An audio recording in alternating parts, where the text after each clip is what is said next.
Ever wonder what fake news is? Last week, headlines in CNN, Al Jazeera, and The Guardian said that Hamas now accepts a Palestinian state along the 1967 lines. The New York Times headline called this moderation. The intimation is that Hamas now accepts a state of Israel. Great news, right? Well, except for one small detail. This is a complete distortion of the truth. The new Hamas document says that Israel has no right to exist. It says every inch of our land belongs to the Palestinians. It says there is no acceptable solution other than to remove Israel. So why does Hamas say there's a consensus for a smaller Palestinian state now? In order to destroy Israel later. They want to use their state to destroy our state. Is moving from calling for genocide of all Jews to calling just for the annihilation of Israel, is that progress or moderation? Only if you have no standards whatsoever. It's bad enough that Hamas lies to the world. We don't also have to lie to ourselves. Hamas murders women and children. It's launched tens of thousands of missiles at our homes. It brainwashes Palestinian kids in suicide kindergarten camps. So where does this hateful document belong?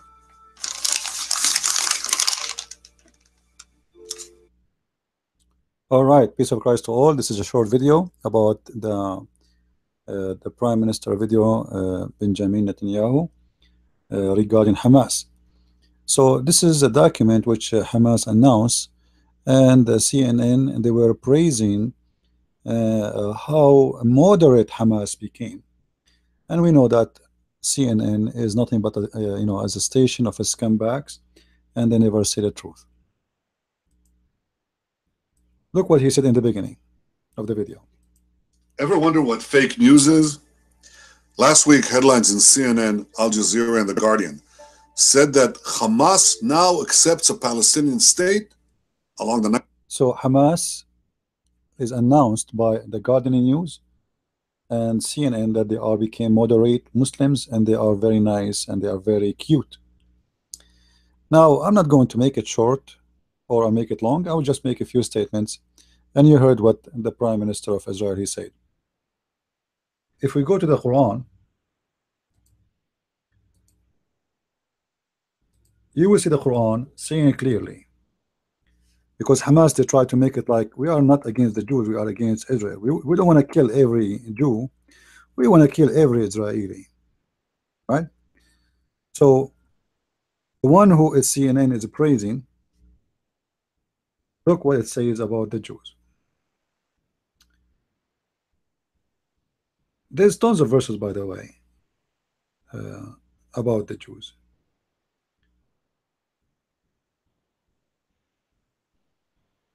Let me show you.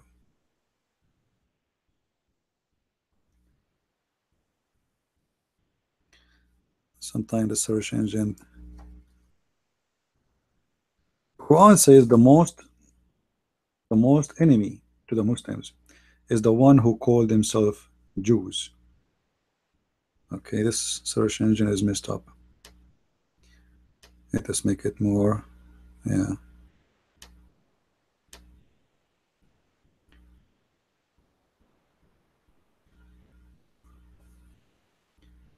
The most enemies who hate you most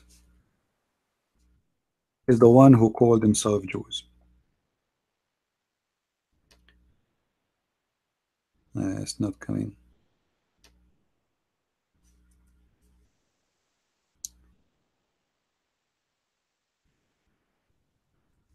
I will open it directly. Maybe this is the best solution.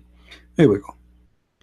Yeah, it's the same word we type in the search engine, wasn't coming. Okay, chapter 5, verse number 82. The most who they are enemy to you. You see the Quran. Muhammad at that time, in that stage, he was trying to spread hate between the Christians and the Jews. So he said, strongest among men in enmity to the believers will be the one who they are called Jews and the pagans. So Hamas and all the Muslims, including the one they call it moderate and all this garbage, They believe in the Quran blindly, and the Quran says your first number one enemy is those who call themselves Jews. Then here Muhammad, he says, and those who more close to you is the one who called Nasara, not the Christians, Nasara. Those are the same religion of Muhammad. Nasara, remember, Nasara for Muhammad is those who believe in Allah and believe that Jesus is a prophet, etc. So those are not the Christians. So the most enemies to the Jews is those who call themselves Muslims, and the most enemy to the Muslims is those who call themselves Jews. And that enmity will go forever. And Allah, he promised that he will target the Jews and the Christians, and he will spread hatred between them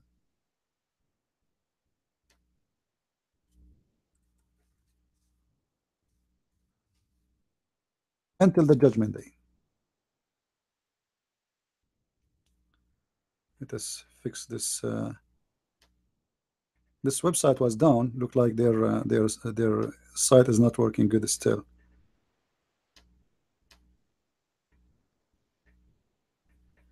All right. In chapter 5, verse number 14, Allah says he will spread hate and enmity between all the Christians. So Allah, he hates the Christians for sure, and he is going to spread hate and enmity between them. And they are the enemies of the of the Muslims until judgment day, until we see, as we see in chapter 5, verse number 51. Oh, you believe, take not the Jews and the Christians for your friends and protectors. So the story between the Jews and the Muslims is not starting from Israel.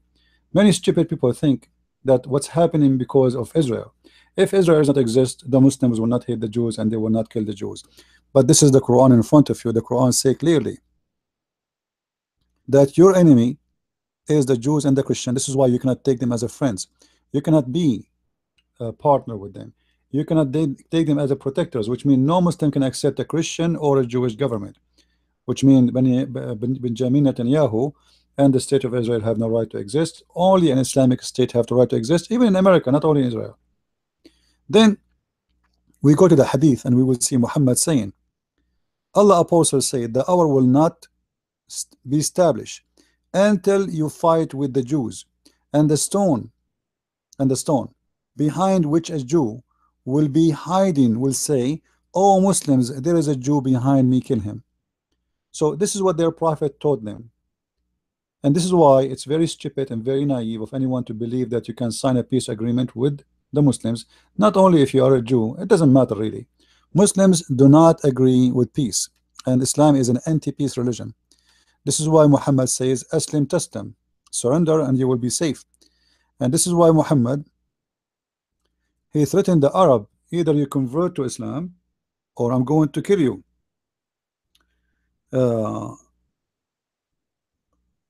As an example, you know, in the Quran,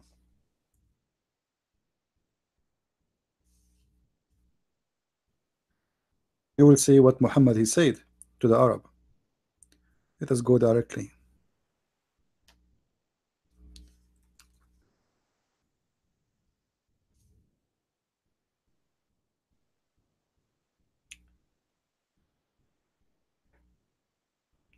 Here we go.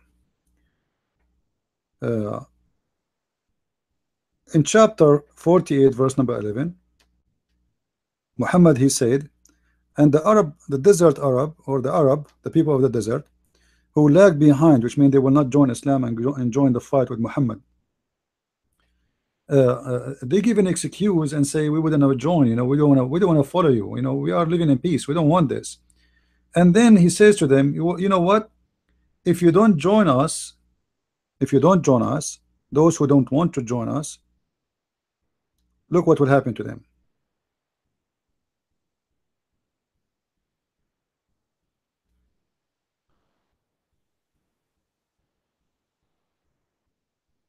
If you don't join us and join Islam in war, which means you join the Muslim army and you convert to Islam, we are going to kill you all. Say to the desert Arab who lag behind, you shall submit to fight against the people, you know. And here you will see the Muslim, they give false translation. They say you have to submit to what submit? This is about surrender. This is why if you go to different translator, you will see the word submit disappear. Here is submit. We see another translator. We go to Biktal. In Biktal, you will see the word submit, disappear, became surrender. So Muhammad and the Muslims, they have a habit to do human genocide for anyone who don't agree with them. What is the Arab who don't agree with Muhammad and his religion? Forget about the Jews. What happened to the Arab who live in the Arabian Peninsula who don't agree with Muhammad? Don't tell me every Arab who want to join Islam. This is not true. All of us, we knew that when Muhammad he died, there was a war. It's called the War of Apostate. The War of Apostate, Hurubu Ridda, which means most of the Arab who joined Islam, they joined because of fear. When Muhammad he died, they decided to leave Islam, and then the Muslims attacked them again. So the genocide Netanyahu was talking about is something the Muslims they practice not only against the Jews, they practice that against any minority around them. Go and see what happened in Egypt. Egypt used to be 100%.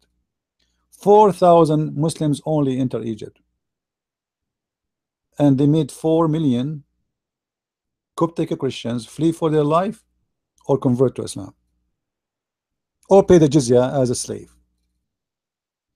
That is Islam. So if you think you are going to be able to sign a peace agreement with the Muslims, you must be a very naive person. And the Quran says clearly that Muslims are not even allowed to go for peace. The Quran says, cry not for peace when you are the uppermost. Let's see. Chapter 74, verse number 35. Look what the Quran is saying. Be not weary and faint hatred, crying for peace when you should be the uppermost.